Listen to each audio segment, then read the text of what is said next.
Y para mí, como siempre, un placer estar con todos ustedes.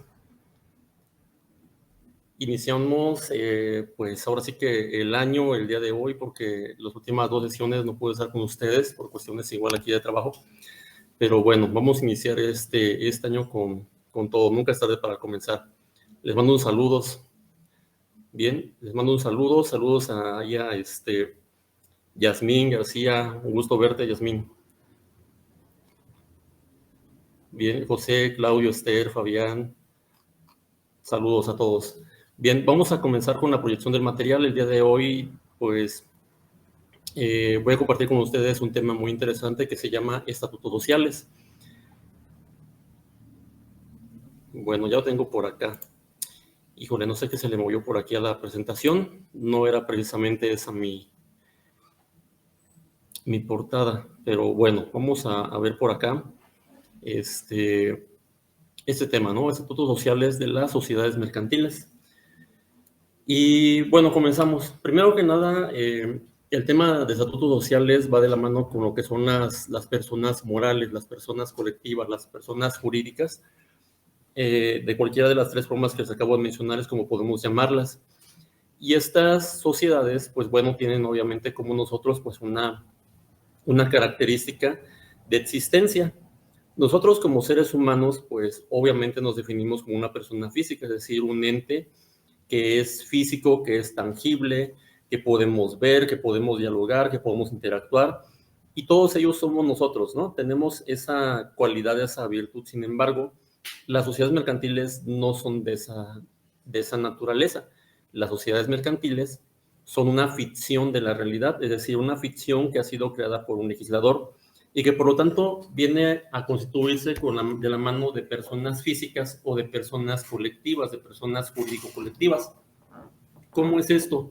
Pues bueno, vamos a comenzar aquí con una pequeña definición.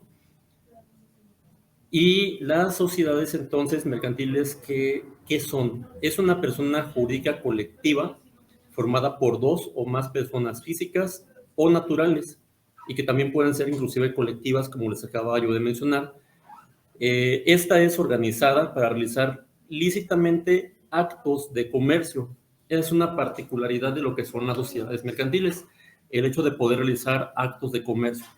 Bien, ¿cuál es su objetivo primordial? Pues su objetivo primordial es obtener una ganancia, obtener un lucro, obtener ese beneficio económico que podamos repartir obviamente a los socios. ¿En su calidad de qué? ¿O bajo qué modalidad? Pues obviamente bajo esa modalidad o esa figura de los dividendos, ¿no? Y bueno, todo eso cumpliendo de la mano lo que la ley nos dice, cumpliendo los requisitos de ley. Y tenemos como su ley primordial de esas sociedades, pues ya sabemos como tal, es la Ley General de Sociedades Mercantiles. Bueno, la Ley General de Sociedades Mercantiles nos menciona dentro del capítulo general que tenemos un conjunto de sociedades que son reconocidas como mercantiles. Ya tenemos en la ley, pues precisamente las siguientes. ¿Cuáles son? La sociedad de nombre colectivo, que ya sabemos que está pues prácticamente en desuso, al igual que la sociedad en comandita simple. En el numeral número 3 tenemos ahí la sociedad de responsabilidad limitada, que es una de las sociedades que podemos nosotros considerar como una opción al momento de constituir alguna persona moral mercantil. La sociedad anónima, que es por excelencia la más común, es la que tiene más preferencia en cuanto a su usabilidad. Y bueno, ¿por qué? Por sus bondades, ¿no?, que implican. Enseguida tenemos ahí a la sociedad en comandita por acciones, que la sociedad en comandita por acciones también ya es una sociedad que está en desuso. Tenemos 3 sociedades en desuso entonces: la sociedad en nombre colectivo, la sociedad en comandita simple y la sociedad en comandita por acciones. Enseguida, la sociedad cooperativa, no precisamente vamos a hacer mención allí como una sociedad regulada por la Ley General de Sociedades Mercantiles, porque la sociedad cooperativa tiene precisamente su regulación especial en la ley específica, que es la Ley General de Sociedades Cooperativas, y que inclusive hay una ley todavía más aún enfocada a aquellas que son las cooperativas de ahorro y préstamo. Justamente, ¿por qué? Por los temas que tienen que ser regulados de manera especial, de manera específica, por considerarse pues algunas entidades captadoras de recursos, ¿no? Y enseguida la sociedad por acciones simplificada, que es una sociedad pues relativamente nueva. Y digo relativamente nueva porque es una sociedad ya desde 2016 que está figurando precisamente en este ordenamiento legal.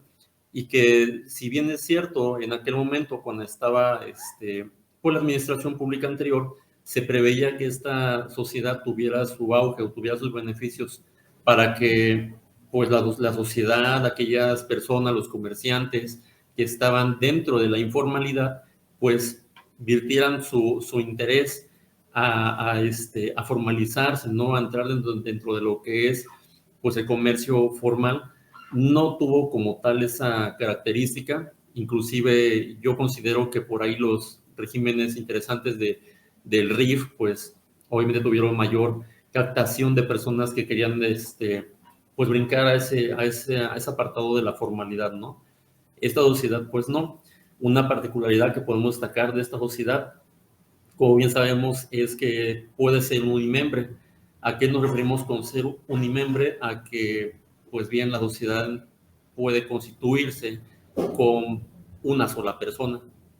Bien, tanto una como varias personas. Pero esa es una particularidad interesante, ¿no? Que choca inclusive con el punto de denominarlo sociedad, ¿no? Que la sociedad pues nos hace mención, nos hace ese énfasis de que la sociedad está integrada por dos o más. Aquí la sociedad no es de dos o más, puede ser inclusive hasta de una sola persona. Bien, esas son las sociedades que contempla la Ley General de Sociedades Mercantiles. Ahora, para que nosotros podamos hablar de estatutos sociales, tenemos que también considerar ahí un artículo muy interesante que es el artículo 6 y el artículo 5, que nos menciona ahí algo relativo a lo que son las pólizas, las escrituras constitutivas. Y que ahorita vamos a tocar ese tema también porque hay un concepto que muchas veces nosotros lo mencionamos de manera equivocada. Regularmente cuando estamos en una oficina, cuando estamos en el despacho, cuando estamos con un cliente, con algún conocido, alguien, siempre nos hace referencia, inclusive el empresario, ¿no? Tiene esa noción, ¿no? Siempre nos hacen referencia al acta constitutiva. Sin embargo, el término acta no es el término adecuado para hacer referencia a ese documento constitutivo. El término acta, pues es un término que está acuñado dentro de lo que es la fe pública notarial o la fe pública de los corredores públicos. Y si tomamos en consideración que el corredor público y el notario público son fedatarios y que tienen esa facultad de poder plasmar en documentos públicos e instrumentos públicos actos y hechos jurídicos, vamos a entender que los hechos jurídicos van a estar plasmados en las actas que ellos redactan y que los contratos sociales, que también es un término que muchas veces podemos utilizar de manera errónea, los contratos sociales, es decir, esos actos jurídicos, esas manifestaciones de la voluntad, van a quedar plasmados ¿en qué? En lo que son las escrituras o pólizas constitutivas, que precisamente la ley nos hace referencia de ellos, ¿no? Entonces, esta Ley General de Sociedades Mercantiles nos menciona que las sociedades mercantiles se van a poder constituir, o se van a constituir más bien, ante un fedatario público. ¿Cuáles son los fedatarios públicos por excelencia? Pues el notario y el corredor público. Salvo las cooperativas, que las cooperativas, por ejemplo, por ahí, van a poderse constituir mediante otros funcionarios, ¿sale? Inclusive locales. Entonces, una vez que ya conocemos que podemos constituir ante un fedatario público denominado corredor o notario público, entonces vamos a pasar a un punto, pues, relacionado con lo que vamos a ver también el día de hoy. Vamos a adelantar las diapositivas y tenemos por acá un artículo 6 muy interesante. Miren, ese artículo número 6 nos menciona la escritura o póliza constitutiva de una sociedad deberá contener lo siguiente. ¿Y qué es lo que tenemos? Miren, del lado izquierdo les coloqué por ahí lo que dicen todas las fracciones de ese artículo número 6. Vamos a irlas viendo de una por una. Primero, En la primera fracción nos menciona los nombres, nacionalidad y domicilio de las personas físicas o morales que constituyen la sociedad. ¿A qué hace referencia esto? Pues a los datos generales de los socios o de los accionistas. Socio y accionista no son precisamente términos iguales, ¿no? Hay sociedades, y me voy a regresar, por ejemplo, a la anterior diapositiva, hay sociedades que no tienen acciones y el término accionista va de la mano con las acciones y el término socio va de la mano con otro tipo de títulos representativos de capital, como pueden ser las partes sociales, que pues las podemos encontrar en donde, en la sociedad de responsabilidad limitada, como una de las sociedades que más podemos nosotros identificar, ¿no? Por su usabilidad también. Entonces, aquí los nombres, nacionalidad, domicilio de las personas físicas o morales, recordando que también pueden ser personas morales socias de otra persona moral, van a tener que ir plasmados ahí, ¿sale? Como datos generales de esos socios o accionistas, dependiéndose de la sociedad que se esté constituyendo. El objeto de la sociedad. El objeto de la sociedad es al qué me voy a dedicar. Bien, soy una sociedad que me voy a dedicar al comercio de productos abarroteros, ¿no? Soy una sociedad que me voy a dedicar al envasamiento de algún tipo de producto o a la venta de artículos escolares o a la venta, no sé, de lo que ustedes quieran comercializar. Vaya, el mundo o el campo de actuación del comercio, de la industria o de los servicios es tan vasto como nuestra imaginación. Entonces, ahí tenemos el objeto a lo cual yo me voy a dedicar. Enseguida, su razón social o su denominación, quién voy a ser, cómo me voy a llamar, cuál va a ser mi nombre, cómo me van a conocer. Algo muy interesante es que hay sociedades que tienen una razón social y sociedades que tienen una denominación. Una denominación, por ejemplo, como la sociedad anónima, que claramente nos dice cuál va a ser la denominación. Y la denominación se forma de manera libre, es decir, yo le puedo poner, no sé, comercializadora el astro, sale el astro, o el sol, o la luna, o la estrella. Y entonces esa es mi denominación, que la formo con palabras libres. ¿Sale? Quizás, no sé, puedo hacer una contracción de mi nombre, mis apellidos, etcétera, y me resulta un nombre interesante. Esa es una denominación porque la puedo formar yo de manera libre.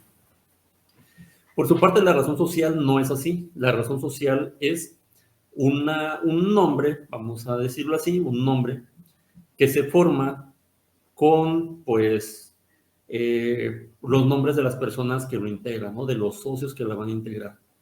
Como podemos encontrar a lo mejor algo así como Javier Pila Sánchez y asociados y colaboradores y compañía y no sé, sale alguna denominación así.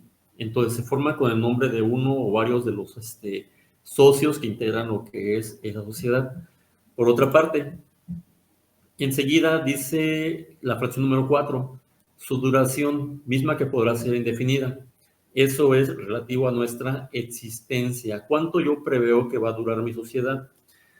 Va a tener una duración definida o indefinida. Una duración definida que yo pueda mencionar que va a estar vigente, va a prevalecer durante 50 años, durante 20, no sé, durante 80, durante 50, 30, el número que yo quiera. O actualmente la ley nos permite justamente hacer mención de una duración indefinida. ¿Y eso qué quiere decir? Que pues entonces si yo tengo un negocio que se ve que va a proliferar, que es muy fructífero y que quizás puede que dure a través de generaciones, pues entonces voy a tener una duración indefinida. Enseguida, el importe del capital social, ¿qué cantidad será con lo que yo voy a contar? ¿Con cuánto me voy a conformar? ¿Hecho? Antes, por ejemplo, había algunos topes dentro de las sociedades y decían muy comúnmente, voy a constituir una sociedad anónima y le voy a poner el mínimo que nos dice la ley. ¿Cuánto era el mínimo que decía la ley? 50,000 pesos. ¿Y qué sucede en la actualidad? Y todavía pasa, ¿eh? Hay personas que dicen, quiero constituir una sociedad, pero con lo mínimo. ¿Cuánto es lo mínimo? Pues no podemos decir que ahora son 50,000 pesos, porque el mínimo, no hay un mínimo puede ser un peso. Pero seamos objetivos. ¿Y por qué objetivos? Porque obviamente cómo voy a construir una sociedad con 10 pesos, con 50 pesos, con 1000, 2000, hasta con 20,000 pesos, ¿no? Con 20